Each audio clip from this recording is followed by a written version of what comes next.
Welcome to Whispers of Asia, where ancient rites still echo and forgotten souls never sleep.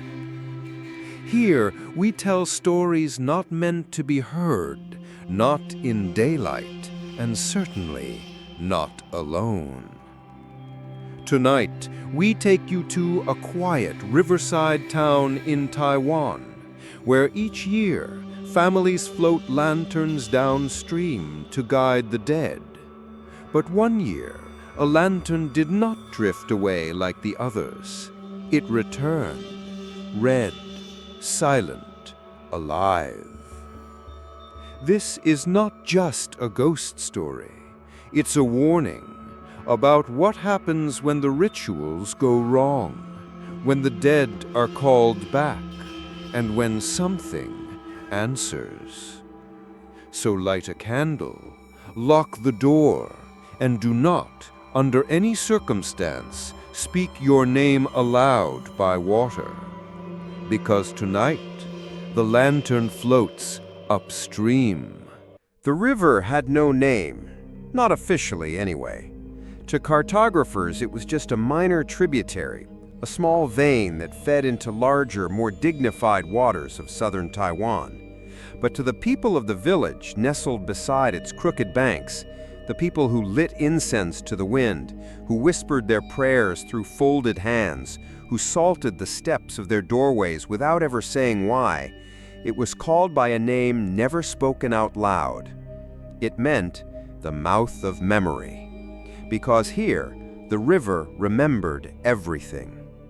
The elders said that if you placed your hands on the damp earth just after sunset, not full night, not dusk, but that narrow space between both, you could feel the breath of it. If you pressed your ear to the reeds, it would speak. The Chen family did not press their ears to anything that night. They were too busy folding paper money. It was the 7th month of the lunar calendar, Ghost Month, when the gates of the underworld creaked open and spirits returned to walk among the living. The family had gathered to prepare their offerings. Mrs. Chen arranged pineapple cakes on a tray with surgical precision. Her husband adjusted the spirit tablet until it faced precisely east. Grandmother Chen, blind and mostly silent these days, sat on the wooden bench by the door, nodding as though listening to music only she could hear. And then there was Yizhan, 8 years old, too curious, too quiet. He wandered away from the porch while no one was watching. The river wasn't far, it never was, but this time it felt closer, thicker. The fog had arrived early, blanketing the rocks in a shroud that shimmered faintly under the lantern light. Yizhan stood on the slope, barefoot, toes curling in the moss, watching the flickering lights float down the water. The whole village had gathered earlier to release their lanterns, as they did every year, placing them gently on the surface, whispering names of the dead, sending prayers downriver to be carried into the other world. It was a beautiful tradition, a sacred one. But Yizhan's eyes weren't on the drifting lights. They were on a single lantern, different from the rest. It was red. All the others were white or gold, glowing softly in the night like breath made visible. But this one pulsed, and it was floating upstream. The boy blinked, rubbed his eyes. The lantern was still there, moving slowly, stubbornly, as though pushed by some invisible hand against the current. Its flame was not soft and yellow like the others. It was deep crimson, like something still burning from within. He wanted to run, to call for his parents, but something held him. Then, faintly, he heard it. A sound like dripping water. Then a whisper. A name. His own. The next morning, Yizhan was feverish, his skin clammy, his voice dry. When asked what had happened, he said nothing, just stared out the window toward the river. He refused to eat, refused to sleep with the lights off. When his mother passed him a bowl of congee, he shoved it away violently, muttering something about red eyes in the water. Mrs. Chen grew pale. The priest was called. Old Taoist Lin had been retired for a decade. His bones hurt, his joints crackled like burnt paper when he moved. But when he heard the boy's tale, what little of it he was willing to share, the old man stopped smiling. He asked to see the river. He returned in silence. The next day he began painting charms in red ink. As Ghost Festival approached its peak, the 15th day of the 7th month, more lanterns were set adrift, more prayers whispered.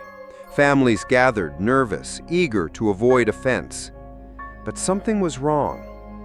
That red lantern returned every night. Sometimes it arrived just before dawn, hovering silently at the edge of the riverbank, its flame never dying. Other times it crept in just after midnight, floating against the current as though it had forgotten how to obey the rules of the living. The villagers grew uneasy. Offerings began to double, then triple. Shrines filled with rice wine, apples, and chicken, but the animals wouldn't eat the leftovers. Even the dogs wouldn't go near the bank. Mrs. Su, who was a devout widow, was found whispering to her altar one night, begging for protection. The next morning, her slippers were soaked through, though no rain had fallen. Her floorboards were damp. Her front door was open, and her name was found scratched on the underside of her mirror. 3 days later, she disappeared. They searched the river. They found nothing. No body, no footprints. Only a faint red thread trailing from the reeds into the water, like a loose vein unraveling from a wound no one remembered making. The priest called a meeting. He stood in the temple, smoke curling around him, and spoke of a ritual that had not been used in generations. "It is said," he began, voice barely above the rustling of incense, "that a lantern can be made not to guide the dead, but to bind them, trap them, pull them back across the veil." The crowd stirred. "Such rituals are forbidden. They twist the current of the river. They twist the soul." Someone whispered, "Who would do such a thing?" The priest looked down. "Someone who loved too much, or someone who hated even more." That night, the red lantern floated upstream again. Closer. This time it came within a few feet of the Chen family's property. Yijun screamed in his sleep, and when his mother came running, she found his feet soaked. The bedroom window was open. The floor beneath him wet with muddy footprints, but only one set. At dawn, Mrs. Chen tried to burn extra incense. The sticks would not light. The flame would not take. Not until the red lantern drifted away again, swallowed by the mist. The river had remembered something, and now it was coming back. Not for forgiveness, not for closure, but to finish what was never meant to begin. May hadn't been home in years. Not since the funeral, not since the screaming, not since her mother's body slipped from the funeral pyre into the water. A mistake, they said, a gust of wind. But even at 15, May had known better. Fire doesn't let go unless it wants to. Now, at 23, she stood again on the same cracked path leading down to the riverbank. The scent of damp earth and smoke lingered in the air, just like before. Ghost Month had always made her skin crawl. This year, it made her bones ache. She didn't come for the festival. She came for the boy. Yi Jun, her cousin's child, had begun to change. He used to laugh, used to run through the fields with grubby fists full of firecrackers and watermelon rind. But now he was silent, pale. He flinched when anyone said his name. The village whispered, "It's the fever, it's the river, it's the lantern."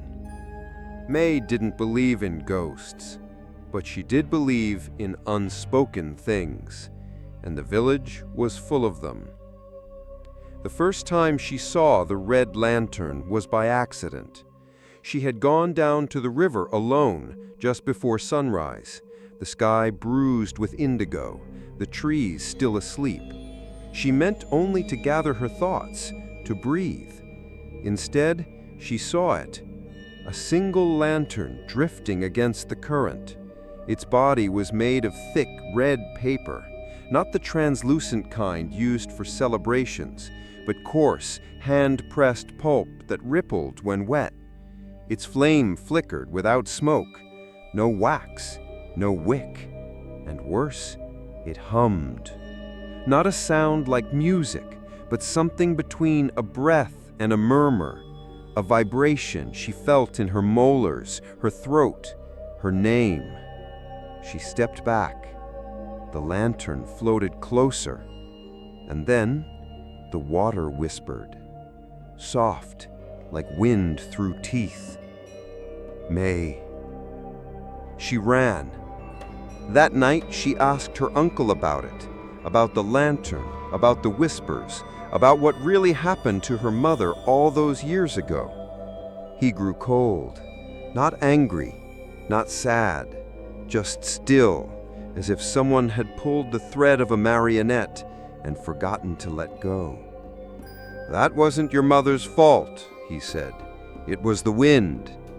"There was no wind," she replied. "Then maybe," he said, almost gently, "it was the river." She didn't sleep that night. The priest came the next day, not by invitation. He simply arrived. Old Taoist Lin didn't knock. He stood outside the house, hands tucked into his sleeves, his hat low over his brow. He asked for May, alone. They sat under the persimmon tree. He sipped tea. She didn't. "The red lantern was never meant to be seen," he began. May said nothing. "It's a warning, not a guide, a reversal. Someone tried to pull back what was already gone." "Why?" "Because they couldn't let go." She looked down at her hands, at the scar across her left palm, from the time she broke the incense dish at the funeral and tried to hide the pieces in her pocket. "What happens to a soul pulled back?" The priest's face darkened. "It gets lost. It forgets who it was. It remembers only the pain, only the name of the one who called it. It doesn't want peace. It wants return." "Return to what?" "To the body, or something close enough." She asked if there was a way to stop it. The priest hesitated. Then he spoke of a ritual, forbidden now, outlawed during the Japanese occupation, driven underground by modern shame. It was called the Fandangzang, the reversed lantern burial. Instead of placing the lantern in the water to float downstream, you face it upstream. Instead of white paper, you use red. Instead of your ancestor's name, you wrote your own, sealing it with blood, bone ash, or hair. You lit the flame not to guide, but to summon. "And when the spirit answers," he said, "it doesn't come alone." May's mouth dried. Who would be desperate enough to do that? The priest didn't answer, but something in his expression told her someone already had. Later that evening, she returned to the river, not by choice, but as if something inside her legs no longer answered to logic. The air was heavy, the clouds sagging low over the treetops like wet curtains. The villagers stayed indoors, but the red lantern was waiting. Closer this time, at the edge of the rocks. And next to it, footprints, wet, bare, leading up the slope to her. That night, Yi Jun spoke for the first time in days. He didn't make eye contact, didn't blink. "She wants her name," he whispered. May crouched beside him. "Who?" "The lady in the water. She has no eyes." "What did she say to you?" He looked up. "She said, 'I'm holding the wrong name.'"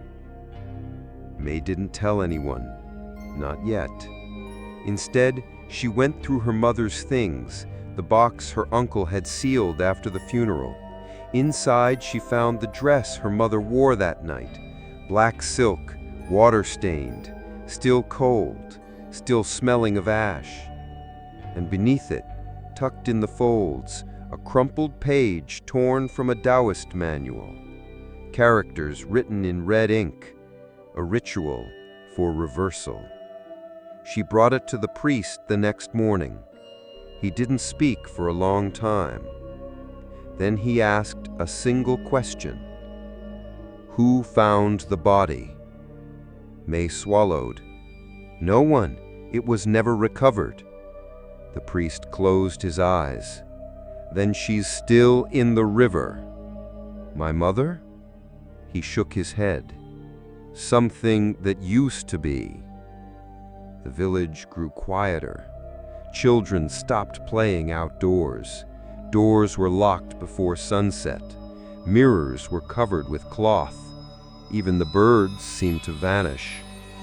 And still, every night, the red lantern returned. Brighter, closer. It no longer floated in water. It now hovered just above it, as if waiting for permission to leave the river. Mrs. Cho, the noodle vendor, disappeared next. She had been seen walking along the riverbank that morning, carrying her grandson's shoes. By sunset, her door was open, her bed was soaked, and her name was found etched inside her rice cooker lid. Her body was never found, only her shawl wrapped tightly around a soaked lantern base. May sat outside her window that night, clutching incense sticks that wouldn't burn. She stared into the dark, waiting. And when the flame finally took, it sputtered, cracked, and then burned blood red, just like the lantern. The lies were unraveling, and the river, always quiet, had started to speak. Not in stories, not in dreams, but in names. The first time someone whispered about the Fan Tanzang, the reversed funeral, it wasn't in a temple or a graveyard or under the moon. It was in a kitchen, over soup that had gone cold. A midwife had said it quietly to herself. Her daughter had died of a fever at 3. The river had taken the girl's body when the funeral boat capsized. She never found peace again. So one night, when the pain sat too heavy in her chest and the prayers had all run dry, she tried something old. She lit a red lantern, but not to say goodbye, to say, "Come back." The ritual wasn't written down in full. It wasn't meant to be. It passed like a fever, from one broken heart to another, hidden in the folds of burnt joss paper, carved in the backs of mirror frames, scribbled behind temple curtains. The rules were simple but precise. First, the lantern must face upstream, against the flow of forgetfulness, against the tide of peace. It was an act of defiance, spiritual rebellion. Second, the lantern must be red, soaked in salt water and dried over funeral coals. Red was not the color of celebration in this context. It was the color of refusal, of undone grief, of death that would not settle. Third, the name of the dead must not be written. Instead, the summoner writes their own name, binding their life to the spirit's return, offering a substitute, a host, a place to land. And finally, the fire. The flame must be lit with ashes from the summoner's own altar. Not just incense, but the burned bones of ancestors who had already crossed peacefully. To light such a flame meant borrowing peace to stir vengeance, to borrow from the other side and feed something that had no right to come back. May sat with the old priest as he carefully unwrapped a page from the sealed manuscript she had brought him. The ink was faded, but the structure was clear. It had been written in two hands, one careful, neat, the other frantic, bloodied. He looked at her, eyes heavy. Whoever performed this ritual didn't finish it. What happens when it's incomplete? The spirit lingers. It doesn't return to the body. It doesn't cross over. It becomes confused. Confused how? It seeks its name, and if it can't find its own, it starts to take others. The town had seen this before, long ago, before modern roads and lights and cell towers, when the village was just rice fields and fishing lines. Someone tried the ritual. The tale was buried under layers of shame and silence, but a few elders remembered. They spoke of a woman who lost her husband in a storm. She used his comb, his clothes, his fingernail clippings, but she did not know the final rule. You must not look at the spirit when it comes. You must let it pass through you, like wind, like memory, like regret. She opened her eyes too soon. She screamed for days, then vanished. Her house rotted from the inside. The floorboards sagged with water that never dried. Cats refused to cross her porch. Birds struck the windows and fell in perfect silence. And on the anniversary of her husband's death, a red lantern floated upstream for the first time. It burned all night, and in the morning, there were names carved into the trees. Now, decades later, the same thing was happening, but this time it was different. This time, the spirit wasn't searching for its own name. It was searching for someone else's. May returned to her mother's journal. Most of the pages were filled with old recipes, herbal remedies, notes on ancestors. But in the back, bound with red thread, was a list. Each name was crossed out, except one. May Lian. Her own name. She confronted her uncle, the man who had raised her after her mother's death, the one who insisted the body was lost, the one who buried an empty casket. He didn't deny it. He didn't weep. He only looked at her with eyes too tired to lie anymore. She came back to me, he said. What did you do? I called her. I used the lantern. I needed one more night. Just one more. But she didn't come back. He flinched. She did, but not whole, not right. So you stopped? I tried to burn the lantern, but it wouldn't go out. Why me? Because she kept saying your name, over and over, like a prayer or a question. That night, May dreamed of her mother for the first time in years, but it wasn't her mother. It was the shape of her. Wet hair plastered to a pale face, hollow eyes filled with flickering red light, lips sewn shut with black thread, but the whisper still made it through. Give it back. She woke with salt water on her pillow, and her name carved in the fogged mirror above her bed. The priest prepared a ritual.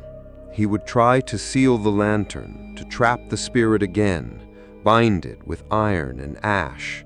But to do so, he needed to touch it, physically, and it had not yet left the water.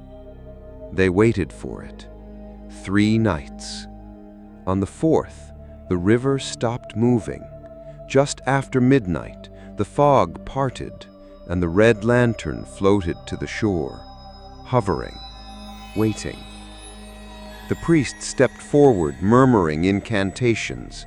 He reached into the sleeve of his robe and threw a line of blessed salt in a circle around the lantern. The flame flared, not in protest, but in recognition. And then the water screamed, a sound like rushing blood, like torn fabric under pressure. The river surged upward, crashing over the stones, over the priest, over the lantern, swallowing them both. When the water receded, there was no sign of him. Only a single thread of red snagged on the rocks. And the lantern? Still burning, untouched. And now, inside it, something new. A face, watching, waiting, calling. The rain would not fall. Not in a week, not since the lantern took the priest. But the river remained swollen, unnaturally so, as if fed from underneath. The villagers whispered that it was no longer water running beneath the bridge, but something else. Something that remembered faces. Something that had learned to speak. And what it said was names. The first to hear it was a man named Bo Liang, a fisherman. He had come to the river before sunrise, hoping to cast his net early and leave before the fog thickened. He had no interest in spirits. He believed in work, in weather, in weight. But that morning, when he dipped his hand into the water to check the net line, he heard it, soft and slurred, like breath through wet silk. Bo Liang. He thought it was a trick of wind, until it repeated, louder, more sure, Bo Liang. Then a third time, whispered from both banks at once, Bo Liang. He stumbled back, dropping his net, scrambling up the slope. He told no one, but that night he vanished. They found his boots on the dock, and wet footprints leading all the way to his bed. No body, no scream, only his name carved in reversed characters beneath the wooden slats of his floor. May learned of his disappearance the next morning. She was already on edge. Her mirror had cracked overnight, though she hadn't touched it, and there was water pooled in her shoes by the door, even though she hadn't worn them in days. The red lantern, she knew, was no longer bound to the river. It was choosing people now. At the shrine, she found others waiting. Mrs. Lau, the retired schoolteacher, sat with a photo of her late husband clenched in both hands. She didn't speak, just rocked, as if waiting for something old and unkind to arrive. 2 teenagers stood nearby, whispering in dialect. One had seen a hand reach out of the river and point at her window. The other had found her name scratched into her ceiling with what looked like bone. No one had answers. Only names.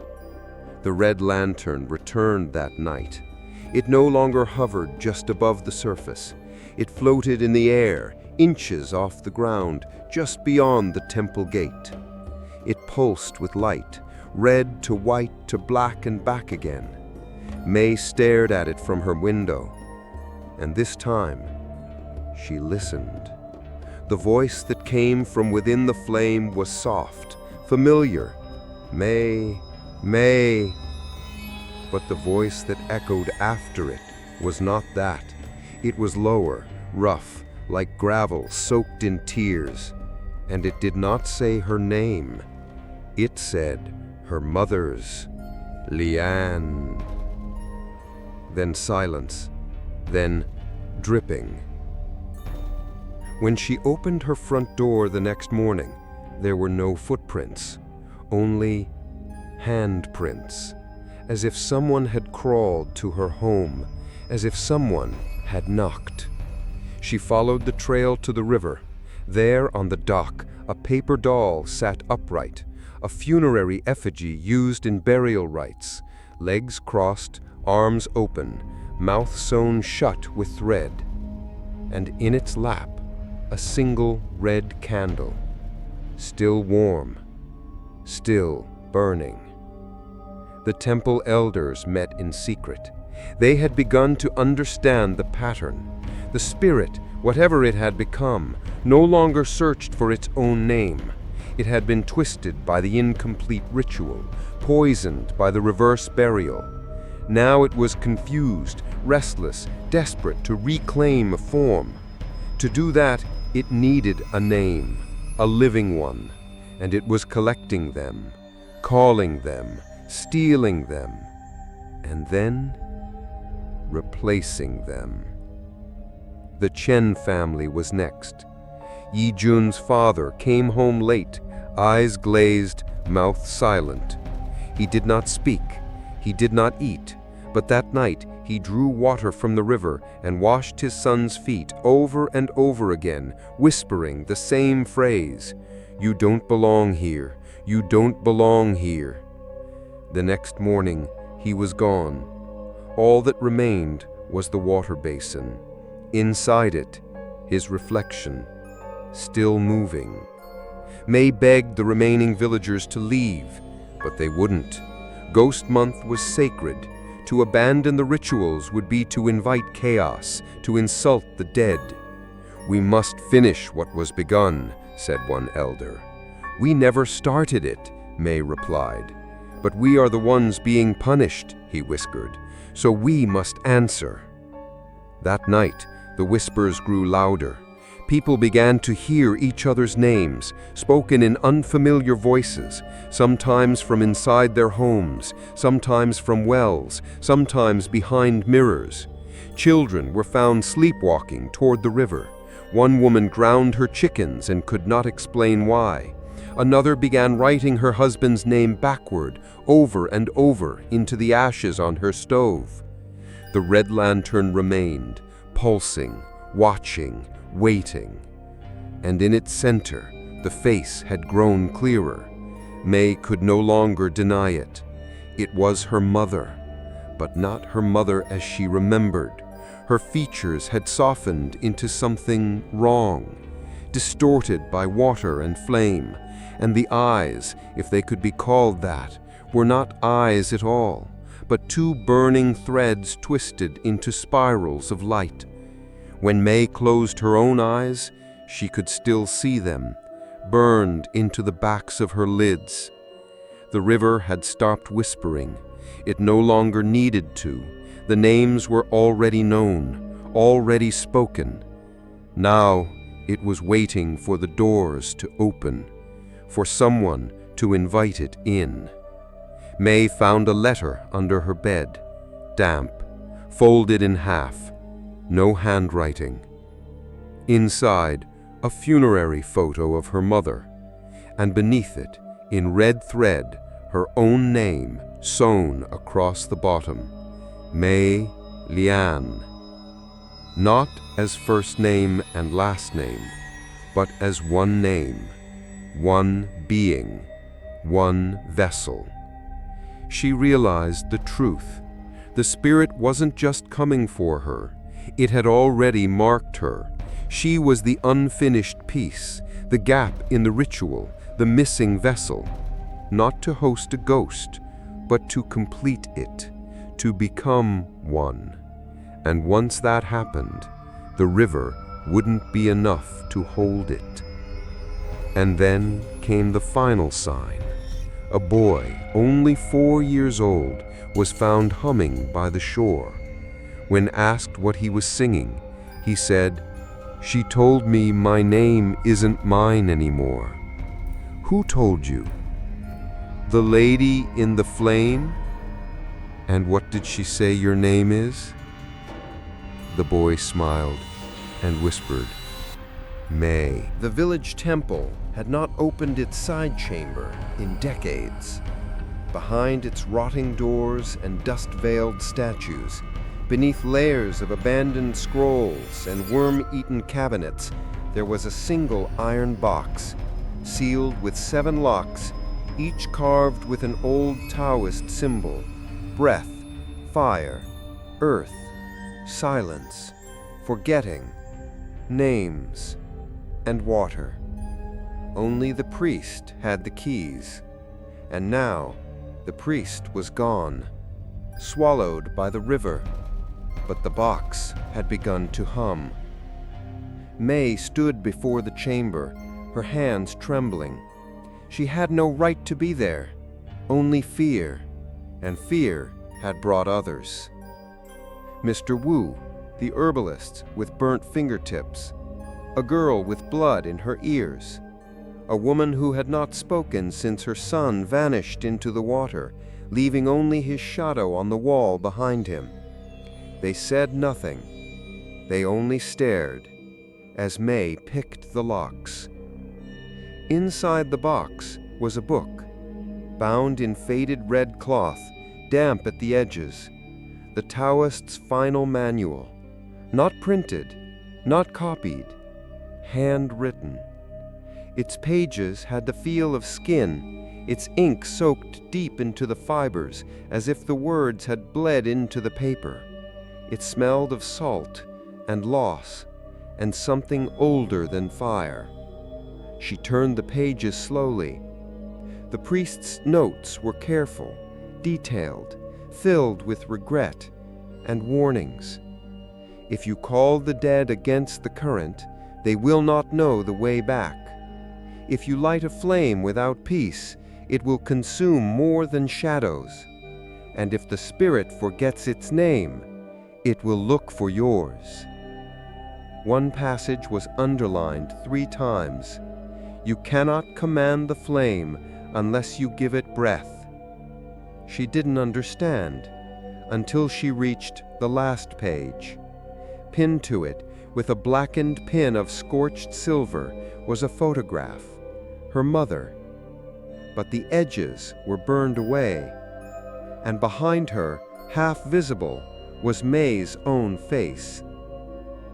She returned to the river that night, not to watch, to listen, to speak.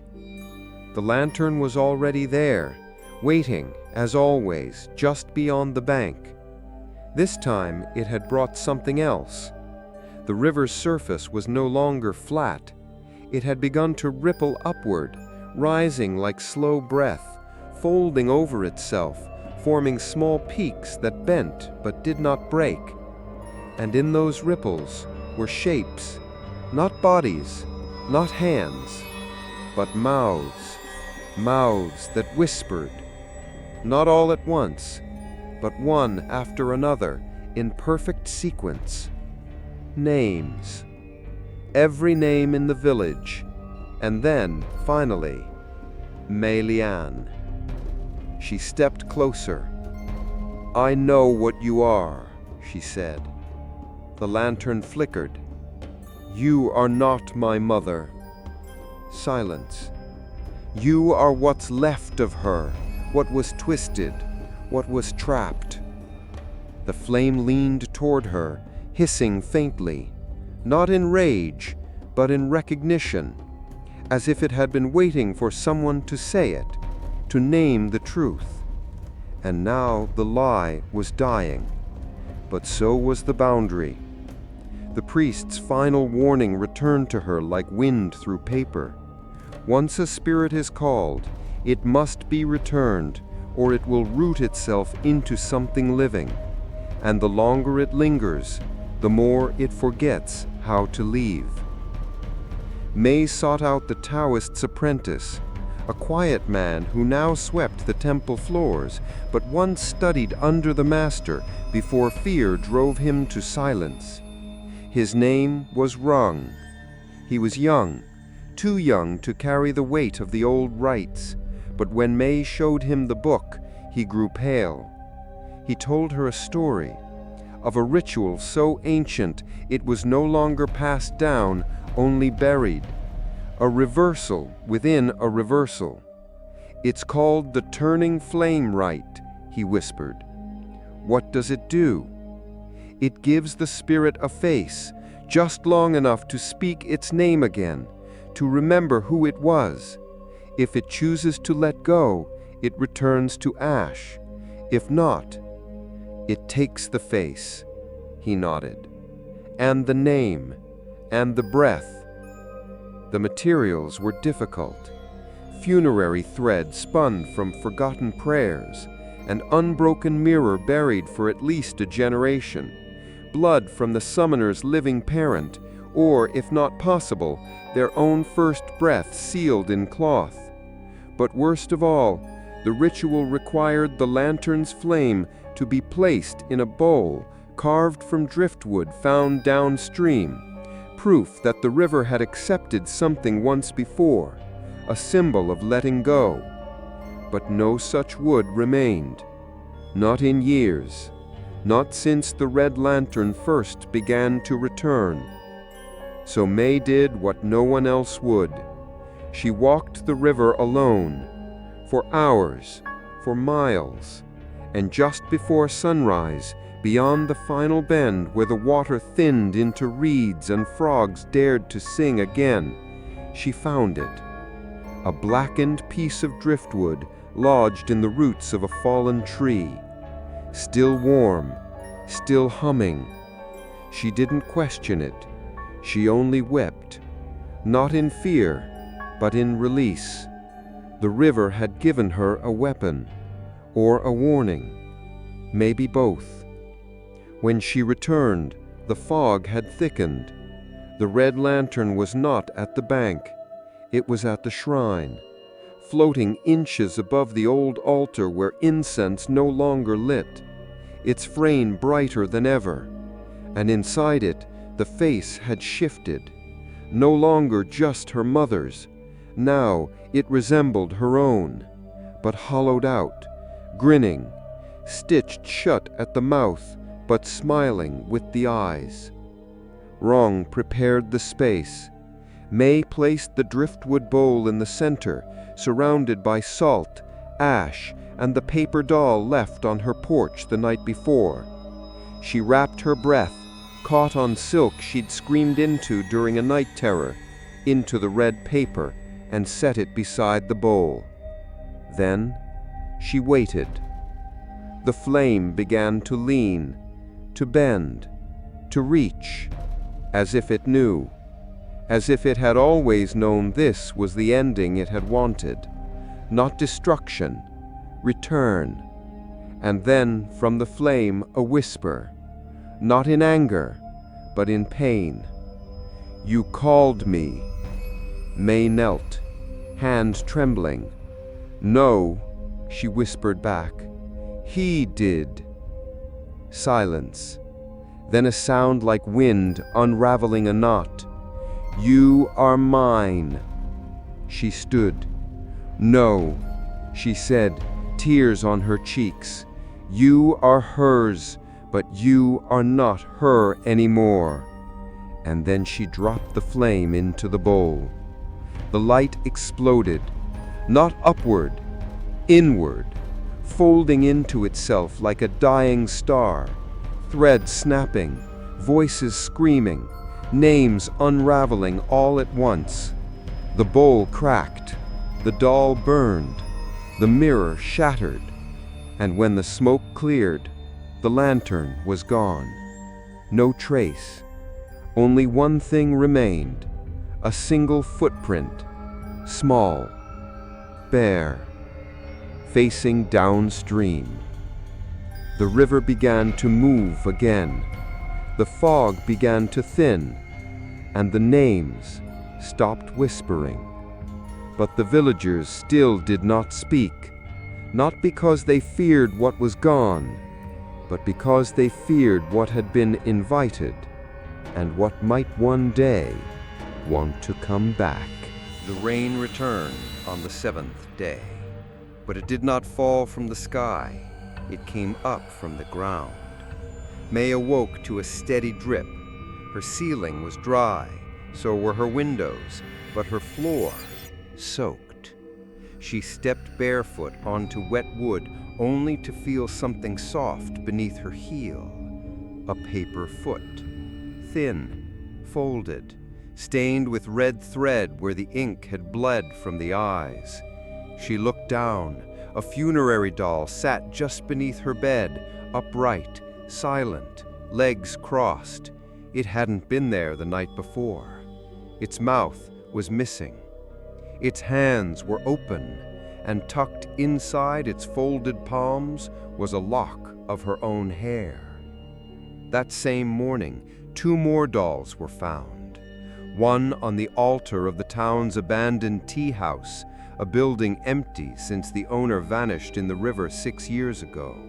The other on the doorstep of a woman who'd been mute since Ghost Month began. Each doll was different, hand-folded, intricate, not mass-produced. They were effigies, but not of the dead, of the living. May took the doll to Rong. He said nothing at first, only turned it over in his hands, expression grim. "This is a Hun doll," he said. "A what?" "Used in darker rites, not to honor, not to release, but to trap a soul. While the spirit wanders, the doll holds its body open, waiting like a cup." May shuddered. Who made it? He looked up, eyes grim. Not someone, something. The flame had vanished, the river had calmed, but something was still here. May felt it in the walls, the way the air refused to settle, the way incense now burned black and spiraled downward, the way mirrors caught movements that weren't hers. She'd stopped turning her back to glass. She'd stopped lighting candles with matches. They flared red and then went out. Even the birds had gone silent again. They didn't sing anymore. They watched. The dolls kept coming. One arrived in a fruit basket, another in a locked rice bin. Each one folded tighter, the paper creased like scars, and each one bore a mark, a name not written in ink, but impressed into the paper as though something heavy had leaned on it with wet breath and memory. All of them were names of people still alive, and the eyes, cut out, hollow, burned at the edges. That night, May dreamed of the river, but not as it was, as it had become. Still, glass-like, endless. She stood at its center, barefoot on a raft of funerary paper, the sky above her made entirely of mirrors. Below her, reflections of everyone she knew, all of them without eyes. They opened their mouths, and red threads spilled out, knotting at her feet, tightening around her legs like snakes. She tried to scream, but something warm filled her throat. When she looked down, her chest was glowing, red, pulsing, and inside her skin, just beneath the surface, a flame flickered, trying to get out. She woke to a noise, scraping. She turned slowly. At the foot of her bed was a single doll, but this one was not folded. It had been carved, crudely, from bone, and it was missing its hands. Instead, 2 tiny fingernails had been glued to its wrists. One of them was still wet. Rong found her the next morning, shaking. She handed him the doll without speaking. He placed it in a salt circle and poured ash over it. "It's trying to build a bridge," he said. "To where?" "To you." May finally asked the question she had been avoiding. What happens if it succeeds? Wrong looked down. It won't need the river anymore. What will it use? Your name, your breath, your skin. He paused. Your eyes. The dolls were multiplying. By the end of the week, every house in the village had one. Some had many. One woman found 37 beneath her floorboards, each bearing her child's face, but with different mouths, some smiling, some screaming, some sewn shut with hair. The well behind the temple overflowed with paper limbs. At the elementary school, the chalkboard began writing itself during Ghost Month prayers, drawing the shape of a doll again and again until the chalk snapped from the force. One child said her reflection in the sink started blinking before she did. Another said she could hear her twin sister breathing from inside the mirror, but she didn't have a twin sister. And then came the disappearances. Not loud, not violent, just absence. Slippers still on the porch, bowls still full on the table, mirrors cracked clean down the middle as if something had walked through. May searched the priest's journal again. Near the back, scrawled hastily in a different kind of ink, darker, clotted, were the words, "The more dolls that are made, the fewer souls remain. They do not possess, they replace." That night, May lit 3 candles, one for herself, one for her mother, one for the priest. Only 2 stayed lit. She sat with her back to the wall, knife in her hand, salt in her lap. She did not sleep, she did not blink, and just before dawn, she heard it, a scratch on the wood, followed by a whisper. Trade. Just one name. She didn't answer. She just breathed, steady, until the voice faded and the candle relit on its own. But not everyone resisted. The next day, a man came to the temple carrying a doll. He knelt before the altar, weeping, holding it out. "Please," he begged, "take her. Take my wife instead. She was already sick. I'll give her name. Just leave me alone." The candle at the altar exploded. The man screamed, his mouth tearing open in a wide, impossible grin, and from his throat spilled thread, smoke, and ash. And when the light returned, he was gone. Only the doll remained, now bearing his face, his wife's name stitched into its back. Wrong closed the temple. He said no more visitors, no more prayers. We're beyond that now. Then what's left? May asked. He looked at her, his eyes hollow, but still his. Only the final doll. "What is it?" He whispered. "The one you fold yourself." The wind stopped on the 8th night. Not a stillness, a suffocation. The trees no longer rustled, the incense no longer curled, the river no longer flowed. Even the air held its breath. It was the calm that came after something broke, not before. And when the silence settled, the flame returned.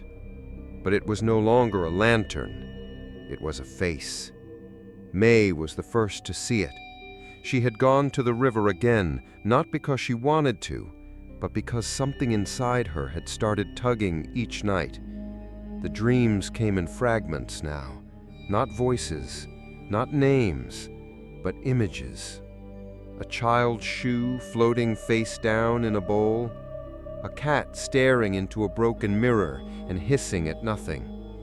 Her mother, standing in a doorway, but with no hands. Each dream ended the same way, with a flame behind her eyes. At the river, there were no lanterns floating downstream, only one, upstream, still red, still pulsing, still alive. But this time it didn't flicker. It throbbed, as though it had grown a heartbeat.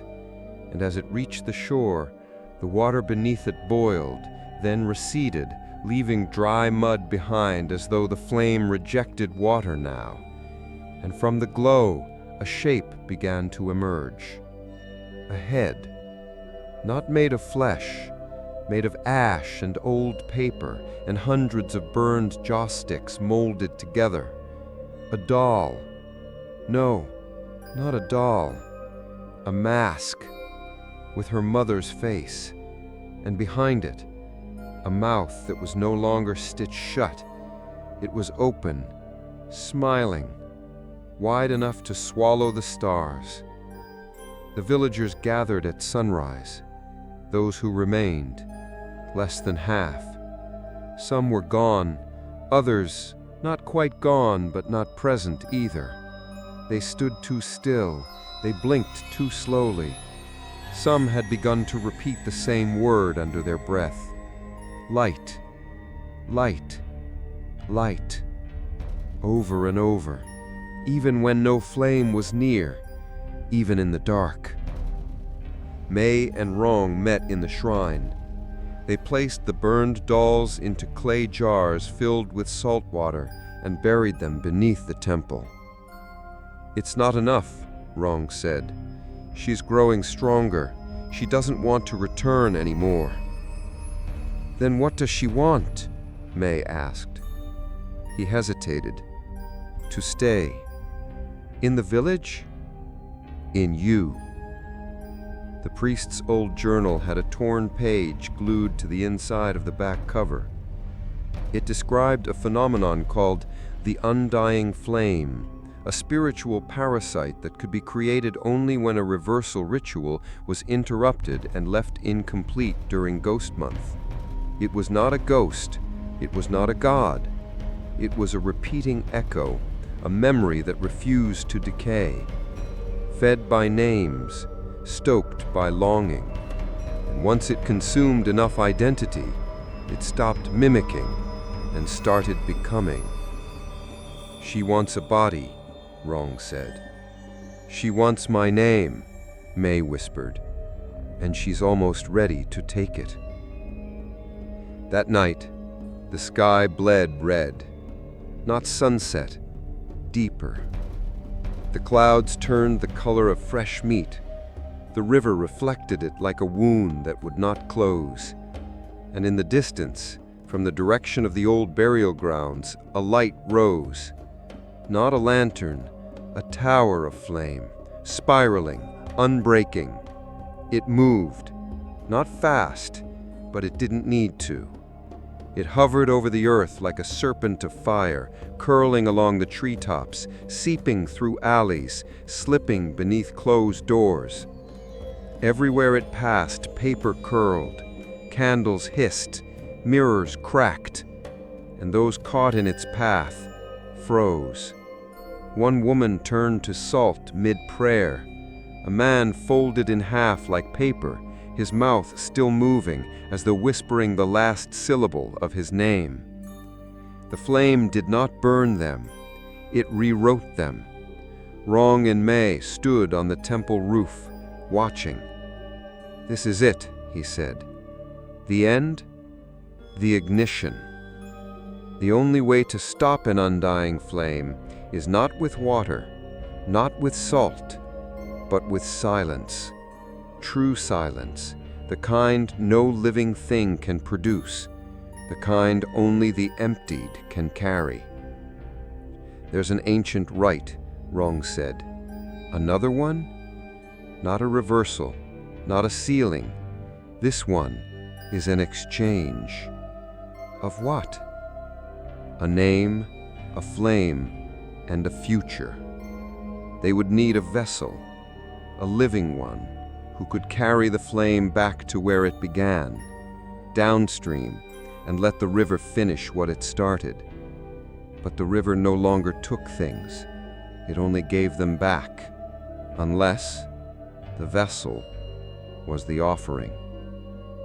May volunteered. Rong didn't argue. He only asked one thing. When it calls you, don't answer with words. Then how? With fire. The preparation was ancient. She was dressed in white, then wrapped in soaked red paper. Her name was written backwards across her chest, then covered in ink until it vanished. She was given no food, no words, no mirrors, only a thread of black salt tied around her tongue to keep it silent, and a bowl carved from the driftwood of the forgotten dead. In it, the last piece of the lantern's flame, stolen from its mask before it could awaken. At midnight, she walked to the river, alone. The path had changed. It bent, turned, split, always leading her back to the water. She did not run. She did not cry. She only walked, carrying the bowl. And behind her, the flame followed. A great serpent of fire, hissing, humming, chanting every name she'd ever heard in the village, alive and dead, over and over, until the only one it had not yet said was hers. She reached the edge, knelt, held the bowl in both hands, and waited. The flame hovered just behind her, waiting, watching. Then it spoke, but not aloud. Inside her, a breath without breath. Say it. She didn't move. Say your name. She gripped the bowl tighter. Let me in.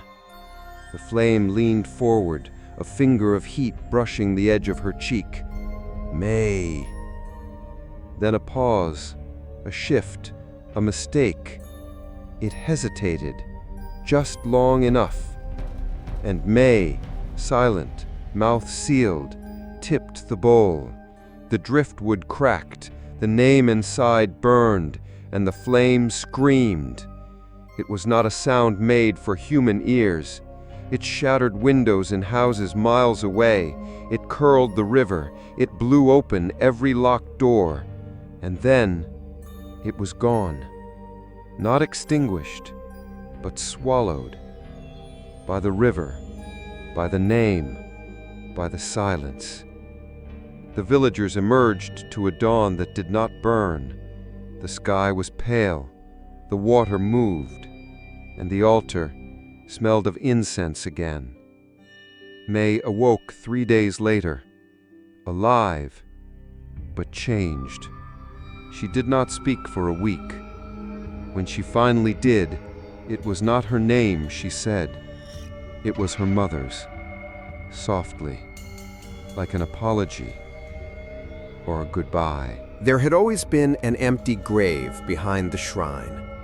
No marker, no flowers, just a ring of smooth stones laid carefully in a circle, the kind that children instinctively avoid, the kind that elders never step across. Some said it belonged to a plague victim from long ago, buried in silence to avoid spreading fear. Others said it held the bones of a girl born without a name, a child never registered, never recorded, never spoken of again. But the truth, May would soon learn, was far worse. That grave had never held bones. It held a promise. May's voice had returned, but not all at once. Each day she spoke a little more. But there were still names she could not say, even when she tried. Her throat clenched, her mouth dried, her ears rang. It was as if the flame had left behind a fingerprint on her breath, branding certain syllables as forbidden. She could speak of her mother. She could speak of wrong. She could whisper of the dolls, the river, the priest. But when she tried to say the name of the spirit, nothing came. Not silence, recoil. She went to the shrine hoping to find peace in the familiar. Instead, she found the grave. It called to her not with sound, but absence. a pull in her chest, a tightening behind the eyes. She stepped over the ring of stones. The air shifted. Time seemed to pause. And at her feet, something moved. Not the earth, the shadow of it. It rippled, like water beneath skin. And then, from the soil, something rose. Not fast, not violent. A paper doll, but older than any she had seen.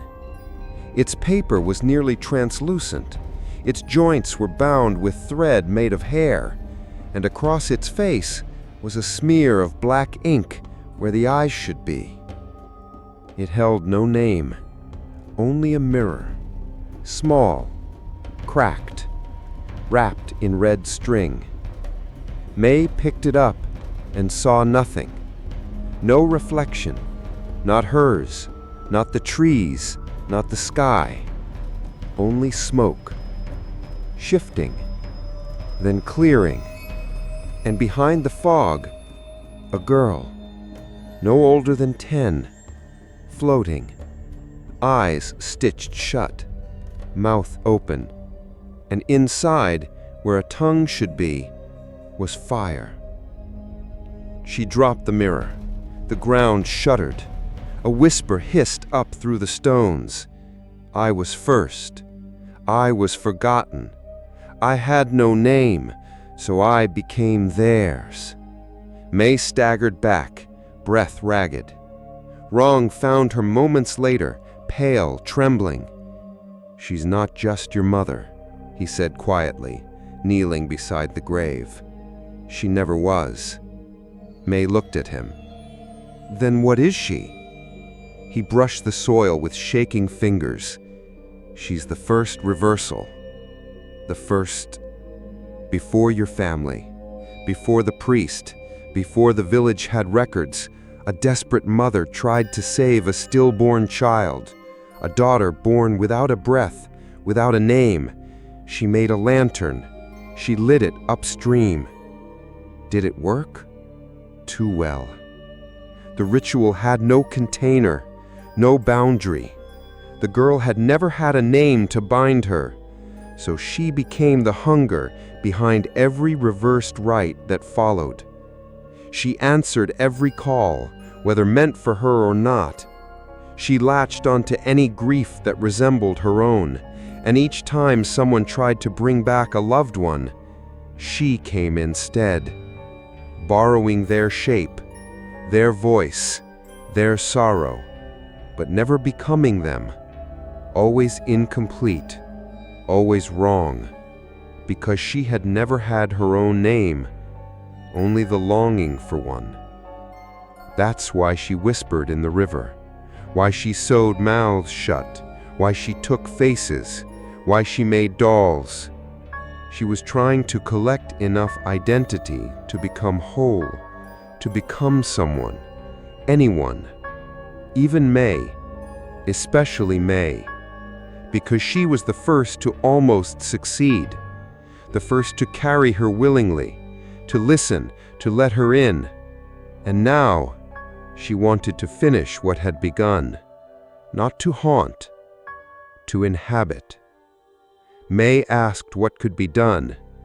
Wrong hesitated, then told her of the only remaining option, the naming rite, a dangerous, ancient ritual used not to summon or bind, but to bestow, to give a name to a spirit that never had one, sealing its shape, fixing its form, giving it a place in the world. But that's what she wants, a name. Yes, but only if it's the right one. What does that mean? It must be hers, not yours, not your mother's, not anyone else's. It must fit who she is, not who she pretends to be. How do I know her real name? He looked down. You don't. Then what happens if I choose wrong? He closed his eyes. She becomes you. The rite had never been attempted in their lifetime. It required a place of stillness, a location where time thinned, where echoes remained longer than voices. Only one such place existed now: the sunken shrine. Beneath the old banyan tree, long buried in mud and swallowed by roots, legend said it had once been built for a goddess of forgotten children. Now it was just waiting. May descended alone, candles on her shoulders, red ink on her tongue, and a bell in her hand, forged from melted mirror shards. She carried no name with her, only questions. At the base of the tree, beneath the roots, the air changed, heavy, still. And then she saw her, the girl, standing barefoot in the mud, eyes still stitched shut, mouth open, and hands outstretched, not pleading, expecting. May knelt, placed her palm on the earth. "You were never given a name," she whispered, "but I see you." The girl tilted her head, her stitches quivered. "I hear you." The roots above them began to tremble. The mud thickened. And then, "I give you this name." May paused, closed her eyes, and said, "Lan Hua," orchid, a flower that blooms in shadows, soft, unnoticed, beautiful. And suddenly, the girl stopped moving. Her breath caught. Her stitches on her eyes fell away. She opened them and cried. Tears of ink, of ash, of fire turned to water. And then she was gone. Not taken, not consumed, released. The roots stilled, the shrine exhaled, and the bell in May's hand cracked clean down the center. When she returned to the surface, Rong was waiting. He said nothing. He only handed her a mirror. She looked, and this time, the reflection was only hers. Even after the naming rite, the village did not celebrate. There were no fireworks, no gongs, no incense trails coiling into the sky like prayers finally answered. Instead, there was silence, a heavy kind. Not relief, but pause. Like the world was waiting to see if the spirit had truly gone, or if it was only crouching somewhere out of sight, licking its wounds in the dark. May didn't feel lighter. She felt hollow, as if the naming rite had pulled something from her too. Not just fear, but a part of herself she hadn't realized was tethered to the girl, to Lan Hua. She still whispered the name sometimes, under her breath, unsure if she was honoring or invoking, unsure if she was remembering or keeping her close.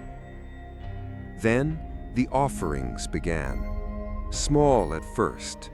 A bowl of rice at the foot of a banyan tree, a folded letter left in the notch of a shrine, a child's drawing weighted down with a pebble beside the river. No names, no rituals, no temple drums, just quiet tokens, like apologies or tributes. Mai found the first one on her windowsill, a piece of red string tied into the shape of an orchid. No note, no explanation. She left it alone. The next morning, there was another, this one wet, as if it had come up from the river and slightly burned at one edge, and beside it, written in soot on the wall, "Thank you for seeing her." The villagers never said who started it, but soon everyone had their own version of an offering. A widow left her late husband's pipe by the water. A fisherman carved a tiny boat and set it adrift, not downstream, but upstream, as if daring the river to carry something back. Children plucked marigolds from the temple and tucked them beneath floorboards. No one admitted to believing, but no one dared stop. Because the dream had returned, one shared by many. A figure standing at the edge of the water, holding a paper doll. But this time, the figure did not speak. It only watched. And every time someone tried to look directly at its face, it was their own. Rong grew quieter. He stopped leaving the temple altogether.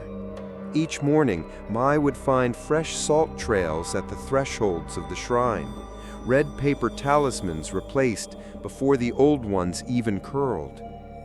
"She's not angry anymore," Mai told him. He didn't answer, just stared at the flame of the candle. "She has a name now." Still silence, until finally he whispered, "But now she remembers everything." The naming rite hadn't erased her. It had shaped her, fixed her form, anchored her, given her memory. And with memory came grief and questions. Who named her?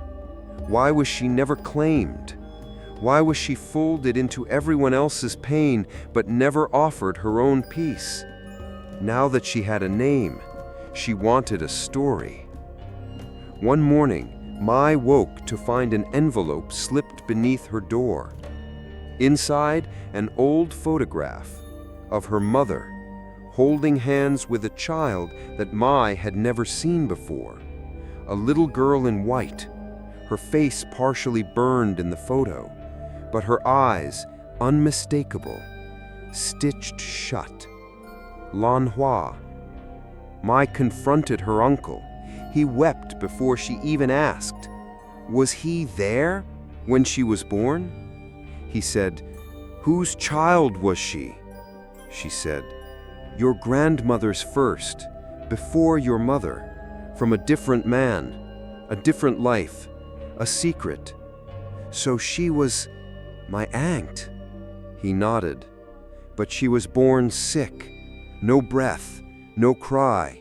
They never registered her, never gave her a name. They buried her behind the shrine that same night." Mai felt cold. "And my mother?" He looked up, eyes hollow. "She never forgave them. She used to visit the grave every year during Ghost Month, light a single candle, say nothing. Until the year she tried to bring her back. The pieces slid into place. Her mother hadn't performed the reverse ritual for a stranger or a lover. She had done it for family, out of guilt, out of love, out of an old grief that had festered in silence. But she'd done it wrong, incomplete. And so Lan Hua had returned, twisted, searching, needing more than a body, needing a name, needing recognition. The offerings were no longer enough. The village began hearing whispers again, but this time not from the water, from the trees, the walls, the space between footsteps. Not words, just syllables, broken, drenched in water, gasped like last breaths. And always in threes, the number used in funeral chants, the number used in summons. Someone had lit a lantern again. She felt it. In her sleep, in her spine, in the way her reflection lingered just a second longer before matching her again. She stormed to the shrine, confronted Rong. Who lit the flame? He didn't answer, so she pulled open the altar cabinet and found it. A new red lantern, still warm, still glowing. Why? She demanded. He sat slowly, old, tired. She came to me in a dream, not angry, not cruel, just lonely. He looked away. I just wanted to ask her a question. You brought her back. I never let her go. Mai's voice cracked. Then I have to. That night, she walked upstream, beyond the shrine, past the old boundary stones, where the river narrowed, where the fog didn't rise. It waited. She carried no bowl, no salt, only the orchid made of red string. She knelt by the water, lit a single candle, and whispered, "You were loved." The flame bent left, a breeze, no, a breath. And then a figure appeared across the river, small, still, no longer stitched, no longer hollow, just watching. Mai held up the string orchid, let it drift onto the water. It floated, downstream, as it should. The figure watched it go, and then, for the first time, she smiled and stepped backward into the fog. When Mai returned home, the doll on her windowsill had changed. It now had eyes and a name written softly across its back. Not Mai's, not her mother's, not reversed. Just one name, Lan Hua, and beneath it, 2 words, no more. The mirror was never meant to be found. It had been sealed behind the old temple altar, hidden behind 4 layers of redwood panels and bound with talismans so aged they'd turned the color of dried blood. No one remembered who put it there, not even wrong. But when the floor beneath the shrine cracked after a sudden tremor, like the temple itself had exhaled after too many secrets, it revealed the outline of a hidden cavity, and inside it was the mirror, wrapped in black silk, heavy, cold, still. Mai unwrapped it with care. She had seen many ritual mirrors used in Taoist ceremonies to reflect evil spirits, to force wandering souls to look at themselves and remember who they were. But this was different. It wasn't polished silver. It was obsidian, raw and jagged around the edges, with a single character etched on its back. Wang, forget. Not banish, not reveal. Forget. A mirror that didn't reflect what was, but what was meant to be erased. When she turned it over and looked into it, she didn't see herself, not at first. She saw her mother, standing beneath the banyan tree, crying, cutting a lock of her own hair, lighting incense with shaking fingers, whispering something over a small red lantern. A name, not her own, not Lan Hua's, but Mai's. And then, her mother looked up, straight at Mai through the glass, and mouthed 2 words, "I'm sorry." The mirror pulsed in her hands, and the image vanished. Mai staggered back, breathing hard. Rong knelt beside her. "What did you see?" "The beginning." The mirror had recorded more than reflections. It held memories, echoes trapped at the moment of trauma, too intense to fade, too painful to survive in the living world. If it showed Mai's mother's guilt, it might show what Lan Hua saw too, what she remembered, what she had become. They decided to conduct the viewing ritual that night. It had to be done at the riverbank, under the ghost moon, the dimmest lunar phase during ghost month, when the barrier between the seen and unseen was thinnest. The mirror was placed in a circle of salt facing the water. Mai was to sit behind it so she could see through it, not just into it. Rong performed the incantations. The flame was relit, and the river grew still. Too still, like glass before a storm. The mirror began to darken, not with shadow, but with depth. It looked less like a surface, more like a window, and from within it, images began to flicker. Not scenes, Faces, dolls, hands, mouths, each with stitches, each unraveling, each whispering the same word. Why? Why? Why? Then came the final face, Lan Hua, but younger, pre-ritual, pre-hollowing. A child, alone, standing by the river, watching lanterns float past her, one by one, each holding someone else's name, and none stopping for her. She opened her mouth to scream, but no sound came, only fire. And then she vanished. The mirror fogged, cracked slightly, and Rong fell to his knees. She was never vengeful. She was discarded. The rituals used her shape, her pain, over and over, and no one ever asked what she wanted. That was the final key. The naming rite had granted her identity. The whispered offerings had granted her grief. But the mirror revealed what she truly lacked: choice. Every ritual, every flame, every invocation had demanded something from her. No one had ever asked what she wanted to become. She had been used as a vessel, a voice, a threat, but never a child, never a girl, never Lan Hua. Mei made a decision. She returned to the old river house, the one her mother used to live in before marriage. She cleared a space.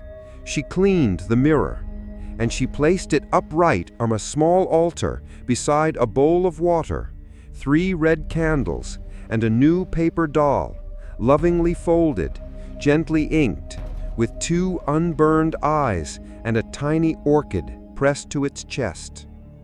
She sat before it and whispered, "If you want to go, I'll help you. But if you want to stay," she paused, tears burning her throat, "you'll need to choose who you are, not what we made you." The mirror darkened. For hours, nothing happened. Then, at midnight, the surface shimmered. A faint image appeared. Not a spirit, not fire. A girl, wearing red, holding the doll, smiling, and behind her, nothing. No river, no fog, only light, not flame, daylight. The next morning, the mirror was empty.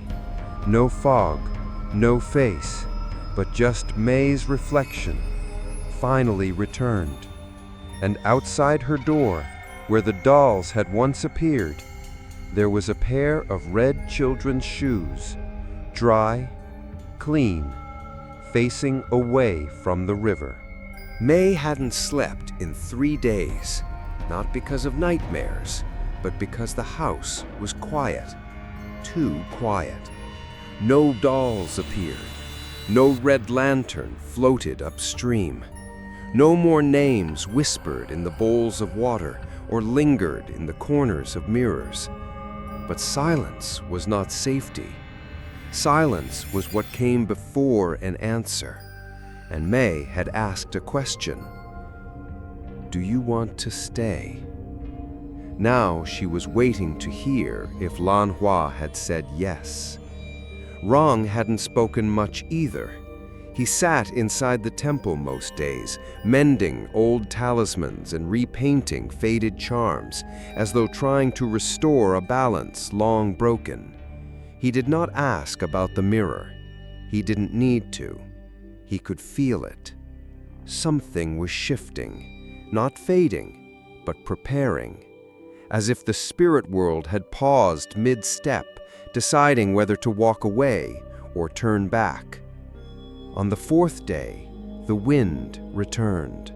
It howled through the banyan trees, bent low along the roofs of the village.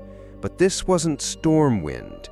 It was the kind that sucked in, not pushed out, drawing breath, drawing memory, drawing threads. That night, red string appeared again, not in dolls, but in the air, hung across doorways like invisible webs. One man walked through it and screamed, not from pain, but from what he saw in his mind, his dead wife blinking back at him with hollow sockets. He collapsed.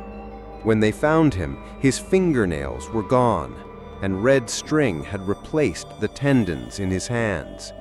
He was still breathing, but his voice was gone. The doctor said his tongue had vanished. May recognized the pattern. This wasn't vengeance. This was unraveling. Lan Hua had been held together for too long by rituals, by rage, by borrowed names and bodies. Now that she had a name of her own, the threads were loosening. But she didn't know how to let go, because no one had ever taught her how. There was only one person left who could: May's father. The man who had stayed silent all those years, who let the truth rot in the walls, who buried two daughters, one in secrecy, the other in grief, and spoke of neither. She found him in the hills outside the village, where he'd lived like a shadow since her mother's death. He looked older than she remembered, thin, tired, broken in quiet ways.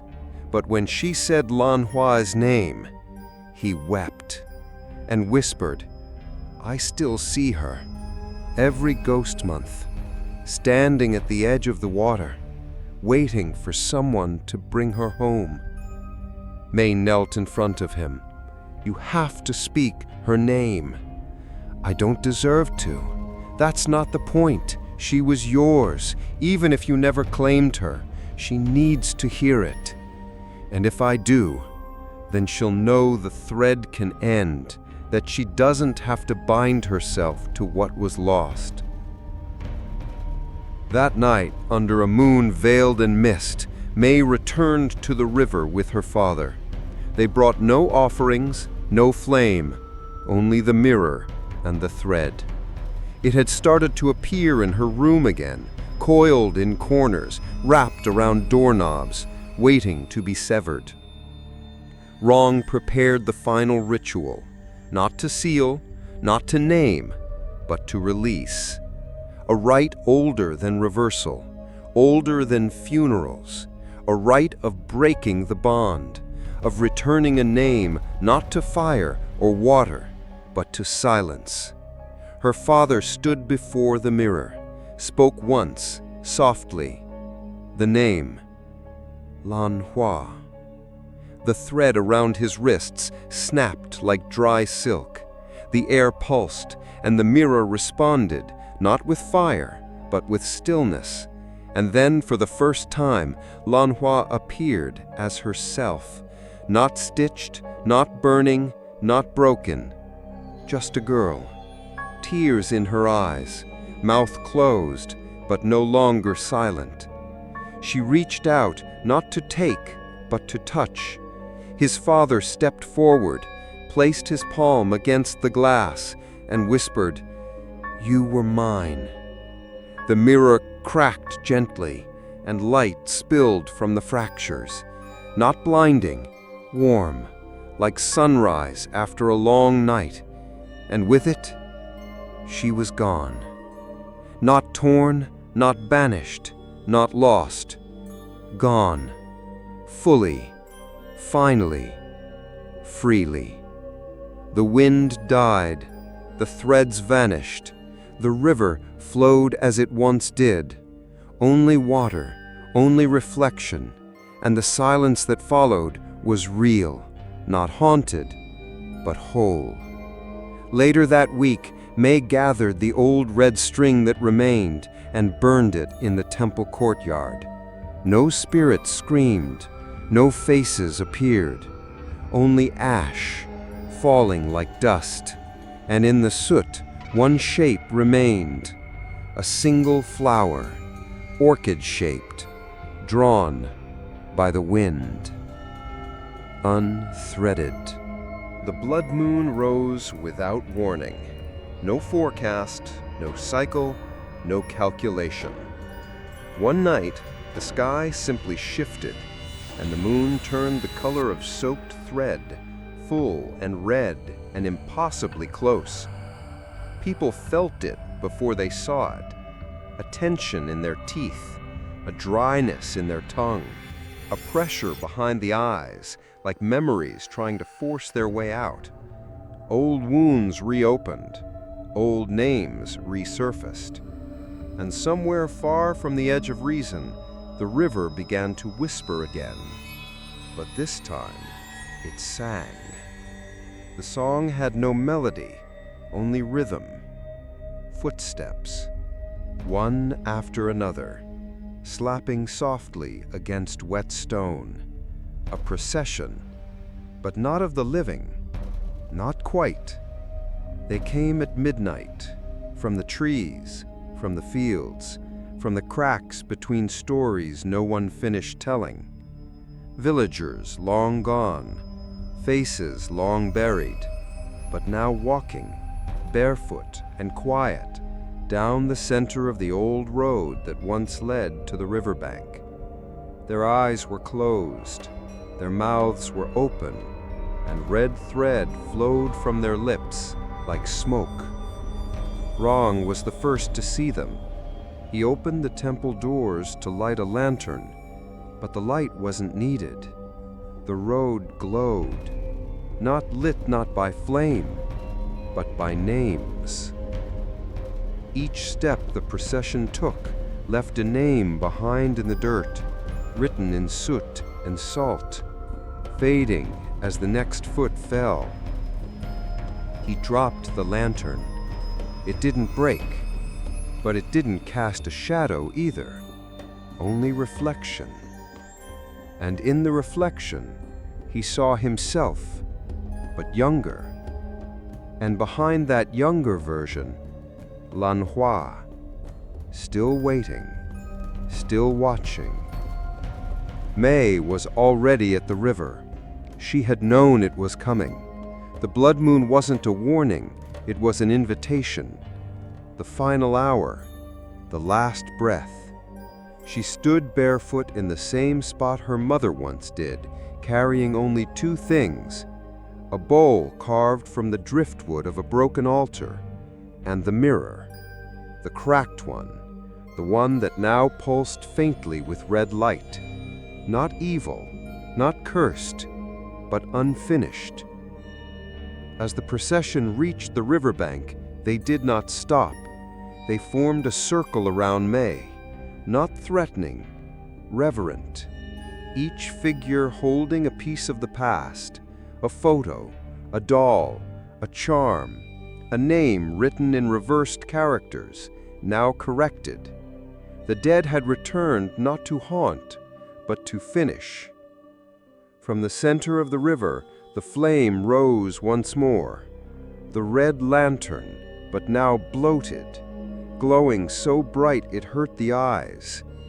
Inside, something pulsed, a shape, a face. Not Lan Hua, but what she had become. A spirit made of scraps, of rituals, of longing, of everyone who had ever tried to pull someone back. The procession stopped moving. The river stilled, and May stepped forward. She held up the bowl, empty, ready. This is not a flame. This is memory, unnamed, untethered, unwelcome. You've worn too many faces. You've whispered too many names. You've drowned in everything but peace. The lantern shuddered, the wind turned, and the thread began to unravel, not from the lantern, but from the procession. Each figure opened their mouths and let the red string fall like smoke, pooling around May's feet, forming a circle of breathless grief. The mirror pulsed again, then cracked for the second time. Lan Hua's voice echoed, not from the flame, from the earth beneath their feet. I only wanted to stay, but no one ever gave me a place. They gave me faces, They gave me pain, but not a home. May wept. She lifted the bowl. Then take this, she said, not as a prison, but a vessel. Take your name, take your story, take only yourself. The flame trembled, the wind stilled, and then, like breath slipping between ribs, the lantern lowered itself into the bowl, softly, willingly, and the mirror shattered. A final time, but without sound, only stillness. The procession vanished, not in ash, not in smoke. They simply turned to face the river and stepped into it, one by one, leaving no ripples, only warmth and silence. When dawn came, the blood moon faded. The river shimmered like glass, and at its edge sat one thing, a bowl of water, clear, cool, still, floating in its center, a single red thread, untied. Wrong found May there. She looked tired, but calm, not emptied, not broken. It's done, she said. He nodded, then pointed behind her.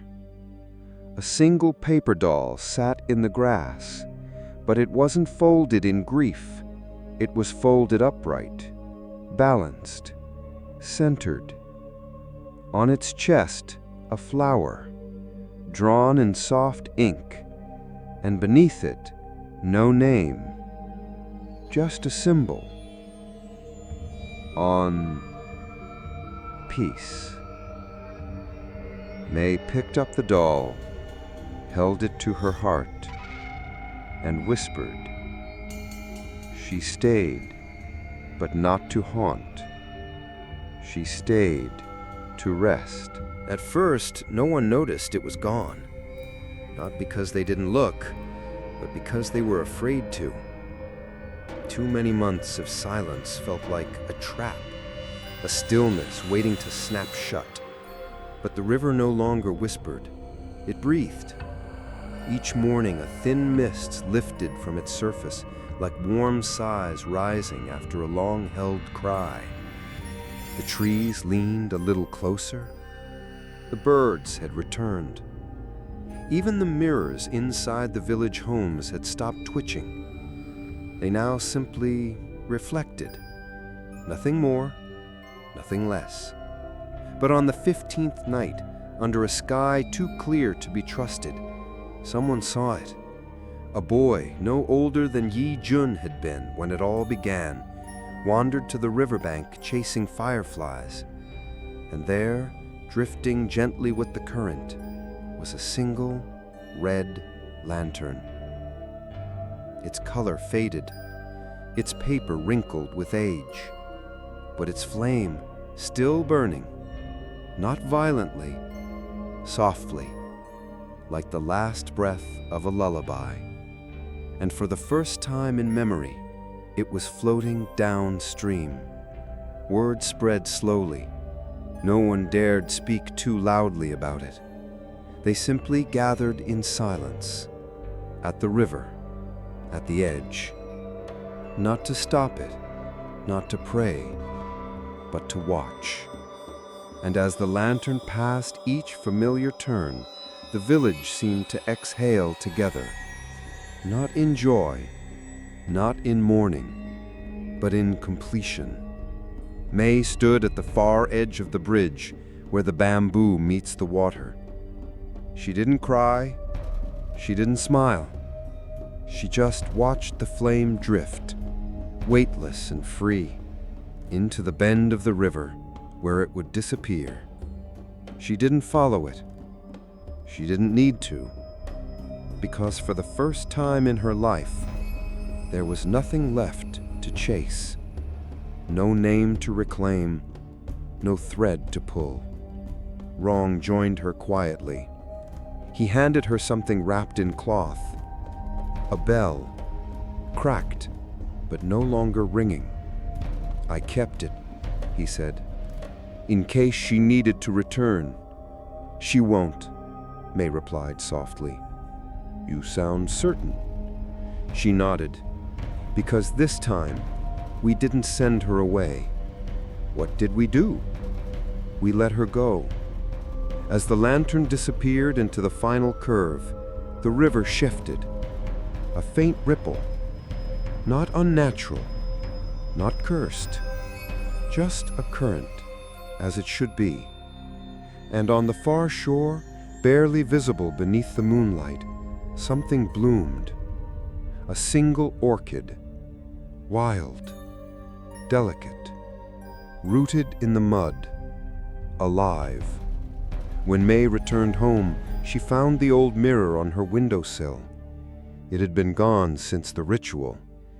Now it sat untouched, clean, whole, its surface no longer dark.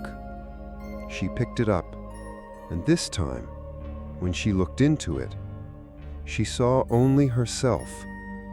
No faces behind her, no stitched mouths, no burning eyes. Just her, tired, but full.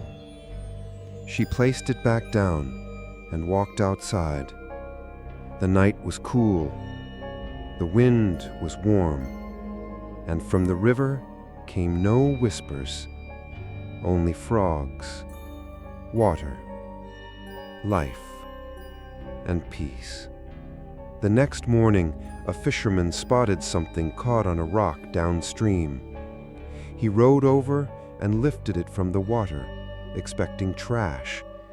Instead, he found the lantern, extinguished but whole, its frame intact, its base still warm from a fire that had long since ended. Inside was a slip of paper, faded, fragile, but legible. One name, written in the soft hand of a child, Lan Hua. No curses, no calls, just a name, given, and now returned. The fisherman didn't keep it. He placed it back on the water, watched it drift again, no longer as a vessel, but as a memory. And this time it floated downstream until the river bent and turned and forgot. And that was enough. The river had never stopped moving, even when it seemed still, even when the red lantern floated against its current, even when names hung heavy in the water like nets spun from grief. It moved beneath it all, patient, enduring. And now it moved like memory, slower in places, quicker in others, but never quite the same. A year passed, then another. Ghost Month returned, as it always did, on the 7th moon, wrapped in firelight and paper prayers.